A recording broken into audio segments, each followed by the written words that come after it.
Sleepers Podcast, Wednesday, August 13th. I'm back on the program, and Carter Elliott is with me. Hello. Hi. I missed you all. How are you, Cart? Did you actually miss me, or was it nice kind of to have a little getaway? We talk a lot, so I didn't feel like I was that far away from you. I was just away from the Sleepers version of you. That's right. How different is the sleepers version of me to the real version of me? Pretty different. Really? You think so? Yeah, decently different, I would say. That's kind of crazy because I like to keep myself in a spot where I'm a little bit, I don't want to fake it behind this. I wouldn't say you're faking. I would say you and I both are playing enhanced versions of ourselves. Like we're the Viagra versions of ourselves. You We're like the are male enhancement version of ourselves. you are extremely hard right now. We're so back.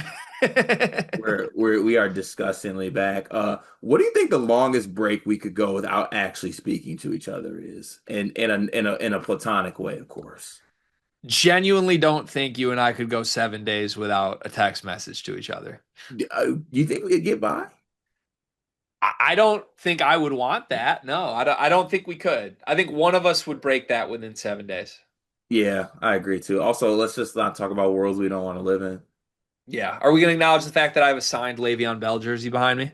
I'm more so concerned. Are you trying to send a message about your upcoming contract negotiations with Sleepers by covering up the logo? Like, is this like when the Clippers players came with the inside out? Am I Donald Sterling? No, it was just the only place to put it, but there are a lot of similarities between you and Donald Sterling for sure. That's wild. There's also some similar. Actually, no.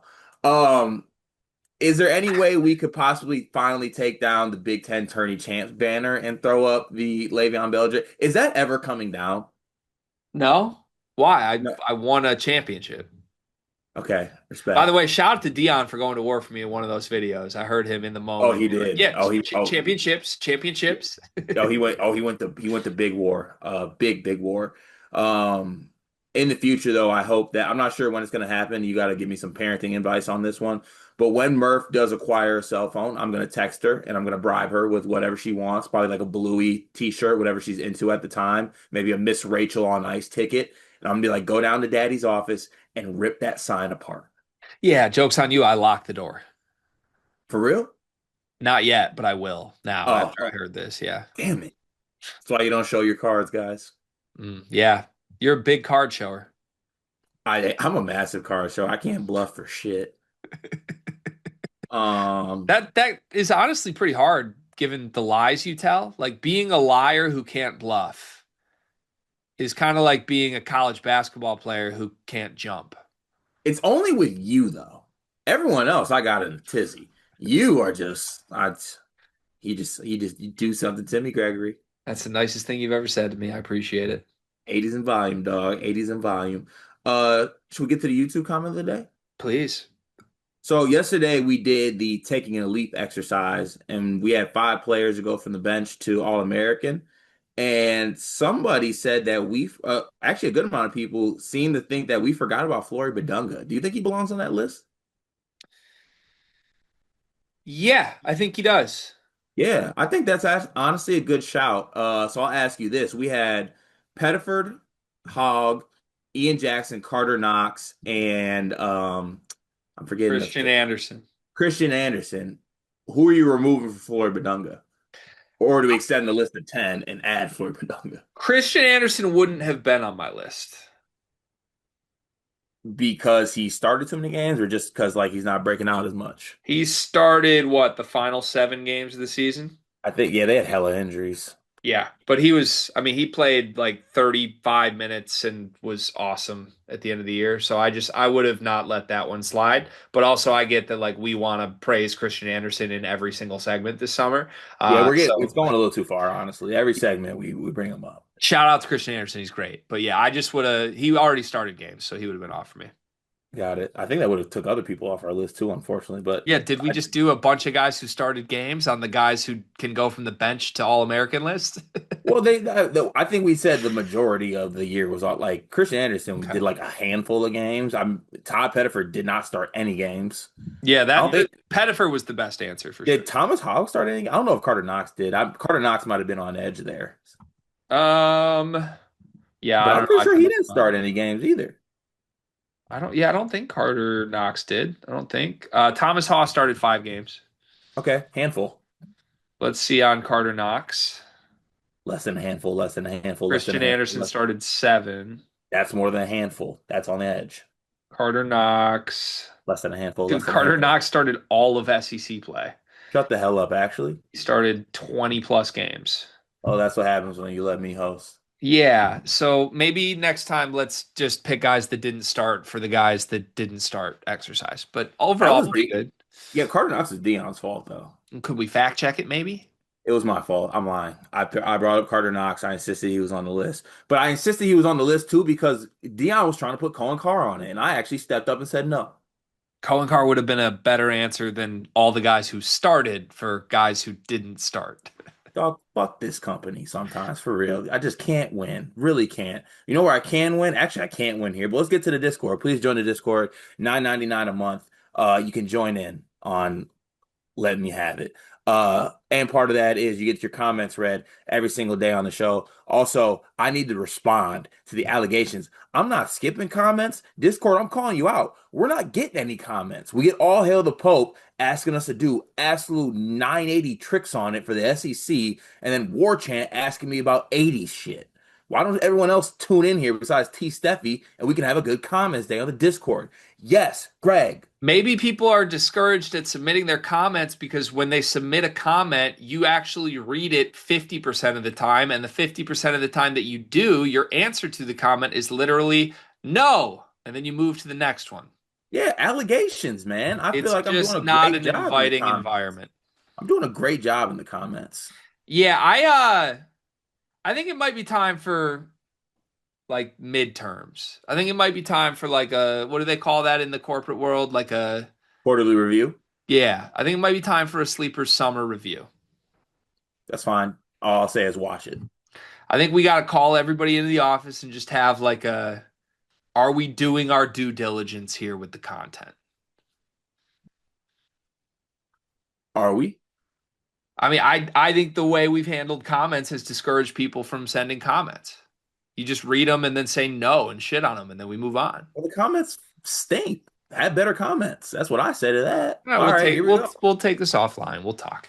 Have better comments. Like, what am I supposed? Okay, once again, all hail the Pope for the ninth time in the last 10 days.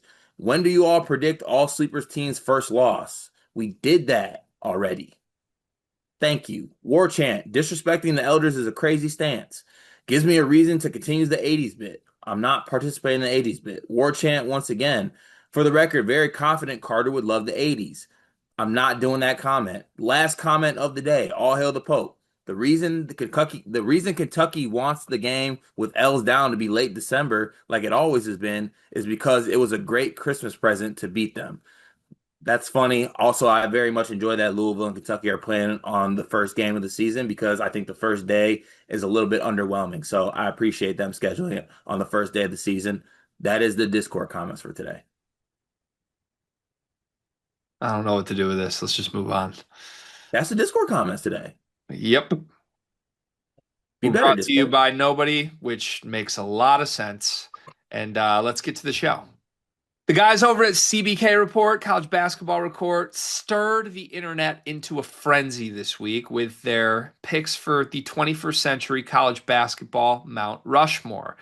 We had 8 different submissions for this, a lot of different names and faces picked as various members of various Mount Rushmores from the guys. Go follow CBK Report if you want to see their picks here. But yeah, a lot of responses to this because Zach Edey only appeared on 2 of the 8 submissions, which is identical to the number of times Luca Garza appeared on these submissions. Kind of crazy there, but I thought it would be fun for you and I to go through and come up with our college basketball Mount Rushmores here. And also, shout out to Rafael Davis for fighting the good fight for Zach Edey in response to this entire debate. Any thoughts on the whole internet debate that came out of CBK reports Mount Rushmore's before we get into ours? I mean, I think that I think there's some clear team leans here. Also, this is a clear case of people. And I don't think it took us long, but like it for some reason, whether it's because it's Purdue, whether it's because Zach Edey is Zach Edey, and for no reason, people just can't get there with the fact that he was probably the most dominant player that I've seen in my lifetime, at the college basketball level. Yeah, 100%. Yeah. 100%. Yeah. Okay. All right. Team Rafe on that one. Let's get to our Mount Rushmores. Are we doing this together or are we doing this separately? I feel like in the spirit and with respect to CBK report, we should do it separate. You think so? I think so. All right. So we'll get your Mount Rushmore and my Mount Rushmore. Would you like to go first or second? I will go second. Okay. So here's my thought process, and I'm excited to see how yours differs. There are three non-negotiable, have to be on Mount Rushmore names for me here. Since the 21st century, I think there's three no-brainers. Number one, Zach Edey. As you just mentioned, I think he's the best player we've ever seen. I think the individual production backs that up. Two-time National Player of the Year, dragged Purdue to a national championship game in a place they've never been. Done deal. You're there. He had 37 and 10 in the title game against a lottery pick shot blocking center. Undeniable he has to be on the list. Number two, the other two-time National Player of the Year on this list is Tyler Hansbrough. And I feel like in drafts and other ones we've done here, sometimes I'm higher on Hansbrough than you are, or higher on Hansbrough than the consensus is. But I want to be pretty clear on this. I think before Zach Edey came through, my answer for the most dominant college basketball player I've seen in my lifetime was Hansbrough. Has nothing to do with his pro career, has nothing to do with what comes after this. But he was on four great North Carolina teams. He won two National Player of the Years. He won a national championship, and I would argue he was the face of the best team I had seen up until recently. And arguably still. I mean, that performance, they beat Michigan State in Detroit by what felt like 50. Yeah. And it was largely because there was no answer for Hansbrough. So Yeah. to me, you put the two guys who won two National Player of the Years, you don't even think about it. That's one and two. There's a third name that's non negotiable for me. It's Jalen Brunson. Two national championships here, a National Player of the Year in his third year, his final year in college. I think what Villanova became, the 2 years that they won the title with Brunson, is arguably one of the more impressive feats that have happened here. And the hard part is, if you're going to do a Rushmore, you can't put everyone that won two titles. Otherwise, you'd have to pick somebody from UConn. You have to pick somebody from Florida. But to me, Brunson individually was more of a centerpiece of both of those teams and ultimately culminated in a National Player of the Year. That's something that didn't happen at Florida, didn't happen at UConn in theirs. So pretty quickly for me, Brunson, Hansbrough, Edey, no questions asked. Any problems with my three non-negotiables before I get to my fourth name? I need to see the fourth before I comment on the non-negotiables. Here's my fourth name. I went back and forth on a lot of options here. At first glance, I wanted to put a one and done. And if I was going to put a one and done that sort of defined this era, it would either be Anthony Davis or Carmelo Anthony. One of the two one and dones that won a national championship. But then I started Mm. thinking about it. Jaleel Okafor was a one and done who won a national championship, and he ain't coming anywhere near Mount Rushmore. There's other guys that were faces of Was teams. was Jaleel National Player of the Year though? No, Yeah. but that's kind of like I think there's I don't know. The idea of just a freshman one and done. Yes, it's cool. That almost works against you at being in Mount Rushmore. Like we are talking college basketball players. That probably requires guys who stayed in college basketball longer than a year to be on the Mhm. most accomplished college basketball players ever list. Be like trying to give a president a Mount Rushmore spot when he left after 1 year. Nah, give me 2 terms, dog. We need 8 years, right? That's sort of how I'm viewing this the more I think on this. So then I start thinking, okay, what guys were multi-year guys that mattered, maybe changed the sport. Started thinking, well, Zion was a one and done, but he was loud one. Steph Curry, a multi-year guy that like changed the sport and became something, a face of a sport. But I don't know. For whatever reason, I felt like in the Steph Curry years, he was barely even part of the discussion. So I came back to one name, and I think this is the right fourth name. Guy that won a championship, guy that had a moment, guy that I think was the story of his sport in a way no others have really been his final year. It's Kemba Walker. Mm.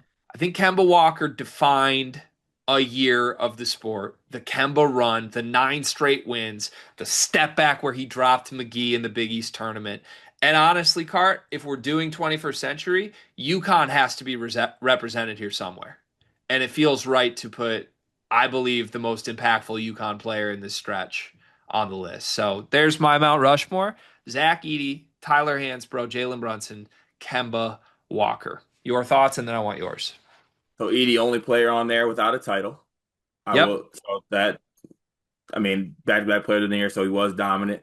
Um, you know what? I didn't see Kemba coming for you. I thought it would be Melo or AD in that run, but to your point, your reasoning behind it makes a lot of sense because that run was special. That run truly was special, and Kemba was incredible. I think he was like 24, 5 and 5, I want to say.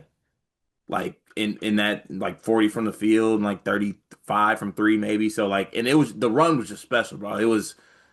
It's a college basketball moment for the ages. Yep. So I'm not mad at that. Oh man. See, for me,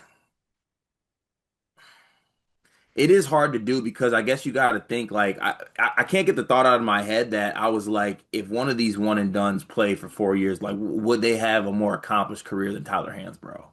I probably think they would, but like at the same time, you can't do that. Guys stayed in college, they do get a little bit more of a bump.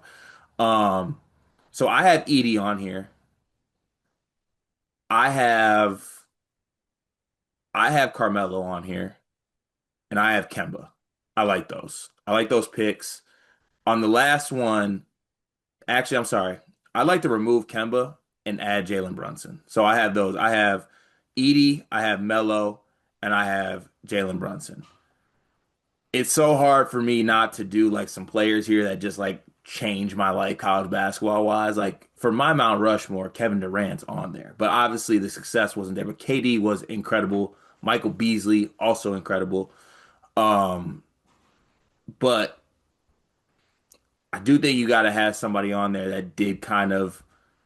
I mean, even like if Cooper won a national title, he would be up there for me on this list. To be honest with you, but they came short. Um, for that fourth spot. I'm gonna give it to tough. Someone gets left out here, unfortunately, but I'm gonna give it to AD. I'm gonna go AD at this spot. I just think that his year transcended a lot of things for Kentucky. He was so good defensively. He was national. Was he Wooden or Nat or Naismith? He was one of those awards. I feel like um, number one draft pick, national title as a freshman. Uh, I mean, I got a lot of respect for that. Even though it feels weird having two one and dones on this list on the college basketball Mount Rushmore, but how good those guys were and how hard it is to do that as a freshman gives them a little bit of respect and gets them on my list. I think if you put one on, you should put both. So I like the way you handled it. The only thing I don't see how you can leave Hansbrough off, given all he accomplished in 4 years. But yeah, I think those are two pretty good answers. I like both of our answers for Mount Rushmore better than any of the ones that included Luca Garza or That's Denzel crazy. Valentine on We're them. Garza guys too, but like he should be nowhere near a Mount Rushmore. Yeah. Yeah, just kind of crazy. All right, that was fun. One of our new Sleepers contributors, Mr. Ryan Hammer, had a really fun prompt here for his Blue Blooded pod that he shared with our group chat. And this was all over Twitter as well the other day. So here's the premise: what teams are you buying going into the college basketball season this year? And then he wants to note you should consider their current, quote, share price or value. Basically, if there was a college basketball stock market relative to where a team's stock is valued right now, what stocks would you most be buying for this season? So I want to do this way, Cart. Let's frame it as like a big buy, a medium buy, and a little buy. And your Mm. goal is to get the biggest return on investment. You could just view any sort of preseason rankings from like a Torvik ranking, anything, AP preseason polls, whatever you want to call it. So give me your big buy, your medium buy, your little buy based on current college basketball stocks. Ooh, okay. I think I would go. I hope I'm doing this right. Awful accounting student for what it's worth. Um, my little buy would be on Texas Tech. Obviously a top 10 team.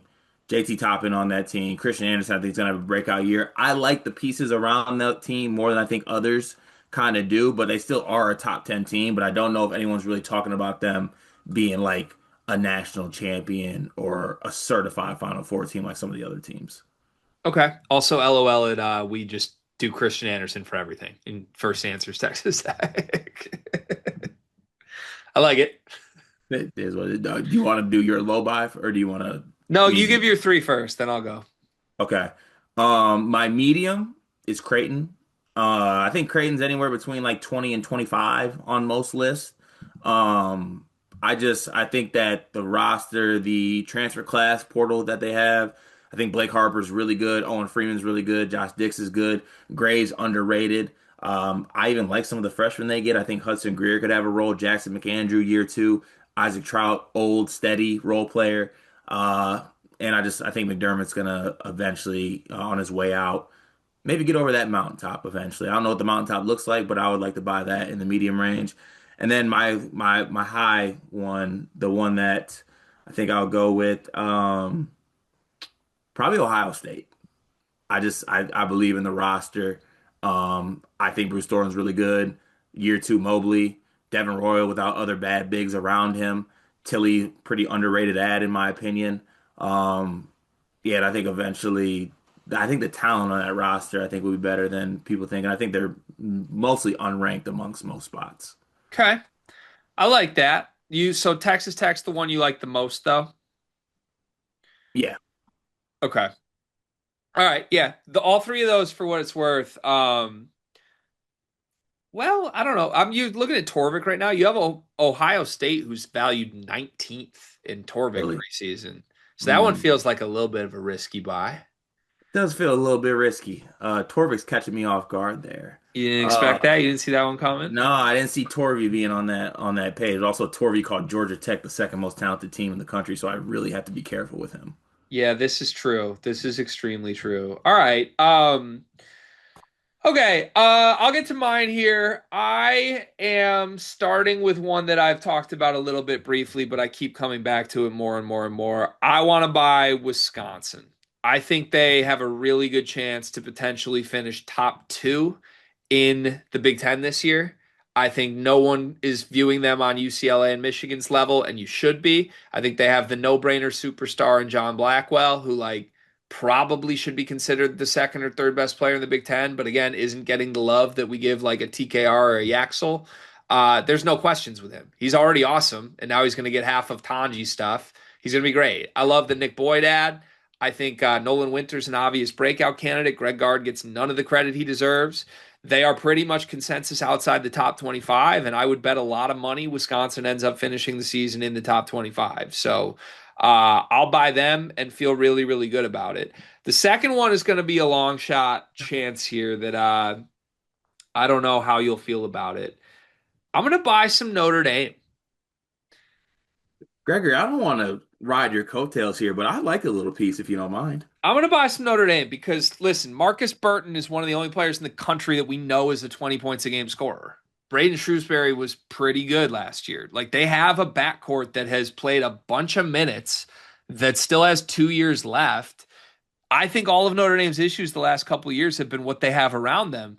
Now you add a guy in Jalen Harrelson, who I think is the first pedigree talent that Micah Shrewsbury has had since like Jalen Pickett. We saw what he did with booty ball with Jalen Pickett. I think some of those things could apply with Jalen Harrelson. So in a wide open ACC, I think Notre Dame's going to win more games than people expect, and it's the time to buy into Mr. Micah Shrewsbury before it's too late. My last pick is the one I'm a little bit iffy on, but I'm just going to do it. I am going to buy. Oh, yuck. I got to do it. I'm going to buy Nate Oates. I'm going to buy Alabama. And I've gone on record with you before and said that I don't love some of the players on this team. It's not like I'm rushing to try to swoop in and back on Aiden Holloway being incredible. But I think Nate Oates' system gives Alabama such a high floor. Like it's just such a smart way to play basketball. And they're not viewed at all as like a top 10, top 15 team. They're probably going to end up cracking the top 10 at multiple points this season. So I'll go Alabama for my little buy, Notre Dame for my medium buy, Wisconsin for my big buy. I like that. I'm not mad at that. I love the Notre Dame pick for what it's worth, and because in the spirit of Torvik, I'm not going to do that with the team that's 19th. I would actually like to switch to Iowa. They're firmly outside. Huh. I'm just I'm very much buying into McCollum being a guy, Bennett Sturts being this incredible All-American level player, and the role players being better and fitting what McCollum wants to do. And yeah, I'm good with Iowa as being in that spot instead of Ohio State. I like it. Okay. There we have it. Now let's get negative. We're going to take Ryan Hammer's premise and now flip it. Let's do teams we're selling. If this is the stock market, teams you and I individually are selling before the season begins relative to where preseason expectations have them now. I'm going to use Torvik's projections again as my rankings to follow, but you can use whatever you'd like. Big sell, medium sell, little sell. What are you going with? Like big sell is I'm just want to make sure I get this completely correct here is like just get me the hell out. Selling a lot of stock. Like you're Oh, like there's some I'm gonna offload like a little bit of this just to cover my bases, and then there's like get it all gone now. yeah, good. Perfect for me. Iowa State. I don't want any pieces of it whatsoever. I'm just like the Taman Lipsey. I think he's more solid than like All-American point guard as people view him.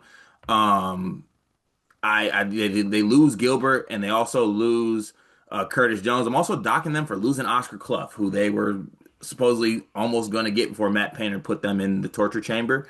Uh, 15 team currently projected in Torvik. I don't know if that's a little bit too, I guess, not out there to do, but I don't want any at all. I'm selling absolutely all of my Iowa State stock. That's fine. I thought about them. I'm gonna try and come up with a different name just so we don't be too redundant. But I like the pick. I see the reasoning behind it.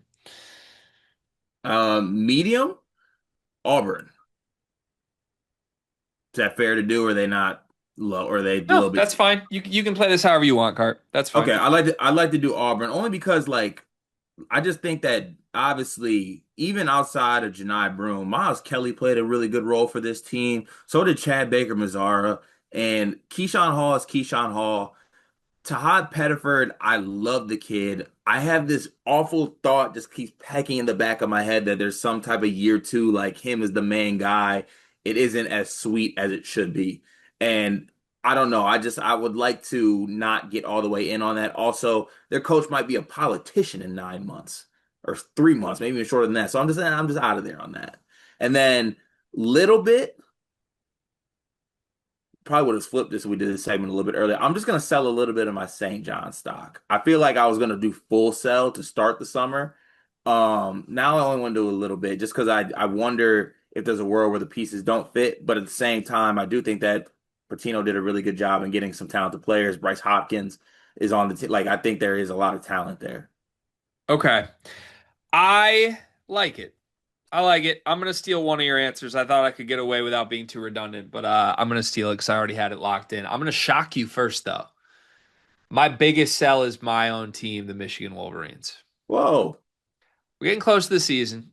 I got some questions, all on fit. I think this team's incredibly talented, but like the buzz is that like Roddy Gale looks like the team's second best player. No, thank you. I've had enough of that. I'm out on that So one.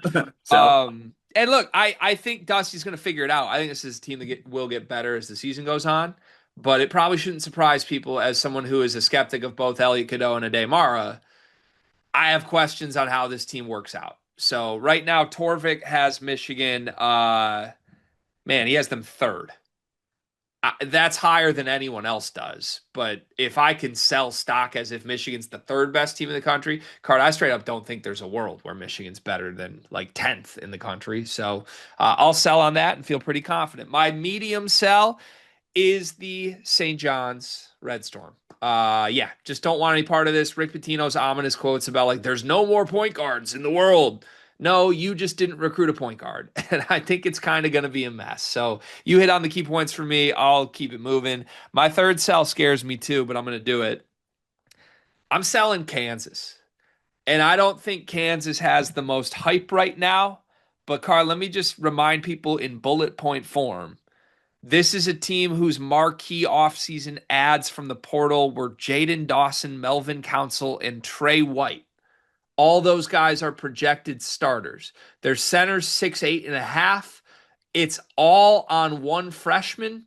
And if you go through history, teams that have put everything on one freshman with no other NBA players around him are pretty much across the board unmitigated disasters. So it may not matter how good Darren Peterson is. There may not be enough around him. And God forbid Darren Peterson isn't Kobe Bryant 2.0. There are a lot of ways this could go wrong. And oh, by the way, I pray that all goes well for him. I believe he's in good health as of the latest update. Do we really feel that good when Bill Self has had like 7 health scares in the last year? Yeah, not ideal. I want to Not. sell every single part of what's going on with Kansas right now. I'm just also cackling at the, yeah, he's 6'8.5". Like, They play a it's six true. eight and a half center dog. You thought KJ Adams was small in the front court. Good luck. Oh, yuck, yuck. Stop, stop, stop. Please stop, please stop. All right. So there you have it. Those are the teams that we're selling. Let's move on before we get too negative again. One big thing presented by us. What do you have today? My one big thing is I want to continue on the negative train, even though I said we were going to get off it. Stock down handmade things. I understand that handmade things are a luxury. I understand that handmade things are something that the price should be raised a little bit. But I think we're pushing it a little bit too much here. I feel like there's a 75% increase on anything that's handmade. Whereas I would just like my stuff to be machine made if that's the case. I'd like to save my 75% on the price that's raised there. So stock down handmade things. Just use a machine. Even the Handmaid's Tale? Please respect June Osborne. Actually, no, don't respect June Osborne. Sick of her. Okay. All right. I don't follow. I didn't watch the show. My one big thing today would like to put a little love on, I think, the most underrated snack in American history. Is it a pretzel? Let's give some love to the Rice Krispie treat. I'm with it. I'm talking the blue foil original Rice Krispie treat. I'm not Ooh, talking not homemade. homemade. Car, you just shit on handmade. I'll shit on homemade if needed. I want the OG Rice Krispie little mascot guy in the corner, Rice Krispie treat, packed about a 48 pack for the golf trip this weekend. I think I ate 43 of them. They're incredible, and it's a great snack. I like that. See you tomorrow.